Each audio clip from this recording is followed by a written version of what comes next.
Today, we're going to dive into a feeling that's often really deep, but so rarely understood: the psychology of an ignored child. This quote just gets right to the heart of it, doesn't it? We're not talking about some kind of loud, obvious damage. We're talking about something way quieter, something that shapes a person from the inside out, often without them ever really knowing what happened. And that quiet confusion, it often feels like a piece of the puzzle of you is just gone. Even when, from the outside, your life looks totally fine. This is the really subtle, lingering pain of emotional neglect. So, what is this invisible wound really? To get a handle on its impact, we first have to understand what makes it so different from other kinds of pain. Okay, look at this. It's a really important contrast. On one side, you have the kind of pain that leaves obvious scars. Shouting, clear mistreatment, things you can point to. But the other side, that's the tricky part. It's not about what was done, it's about what wasn't done. It's the pain of being unseen, unheard, of feeling like you're just optional.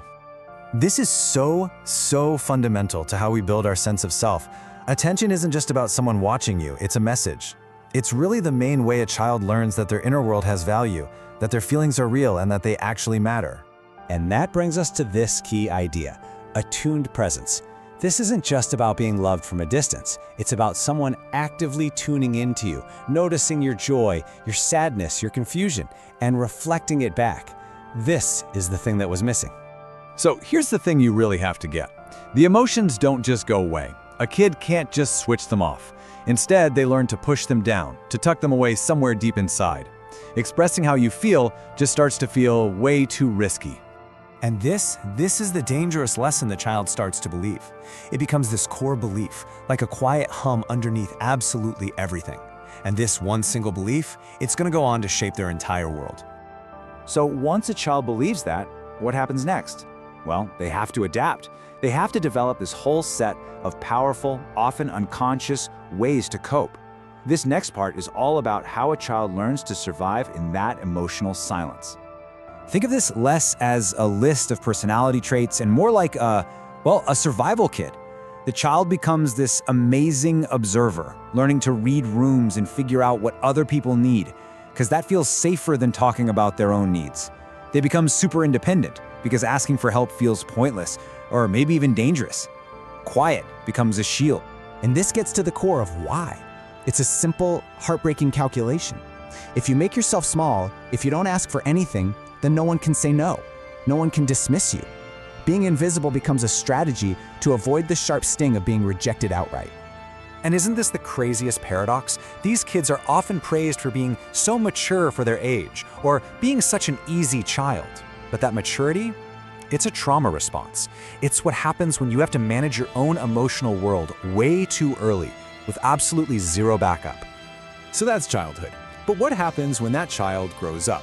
How does that survival kit carry over into adult life? Let's take a look at these echoes and see how those early patterns show up decades later. And you can see how those childhood strategies start to play out. These aren't just random struggles, they're direct results. That need to be helpful, it turns into people-pleasing.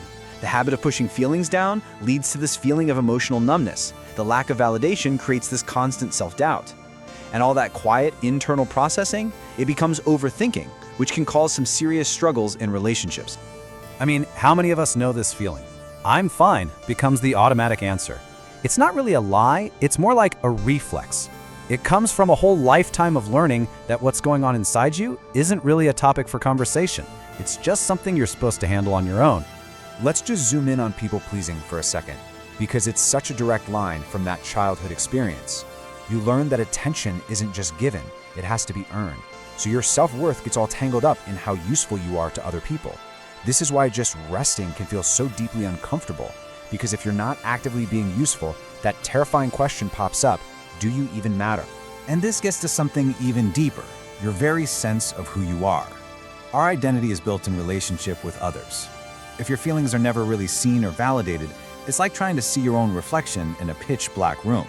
You grow up not quite sure what you like, where your boundaries are, or what your own voice even sounds like. And this one might be the toughest one to spot in yourself. It's that tendency to downplay your own pain. This isn't strength. It's the voice of that ignored child now living inside the adult, just repeating the old lesson. Your feelings are probably an overreaction, and you shouldn't really trust them. Okay, so all of that sounds pretty heavy, but here's the good news. This is not a life sentence. The last part of our explainer today is all about the path forward, the journey to heal and reclaim that inner world that got lost along the way. And the first thing to get is that healing isn't about suddenly learning to shout your needs from the rooftops.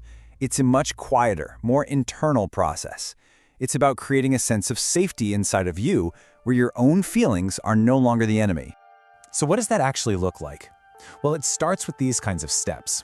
It's about learning to give yourself that attuned presence that maybe you never got, noticing your own pain without judging it, responding to your own needs as if they're completely valid. Really, it's about making a conscious choice to stop abandoning yourself. Which really brings us to the one question that's been hiding under the surface this whole time. The fear behind all the people-pleasing, the hyper-independence, the quietness, it all comes down to this. And healing is about learning that the answer is, and actually always was, yes.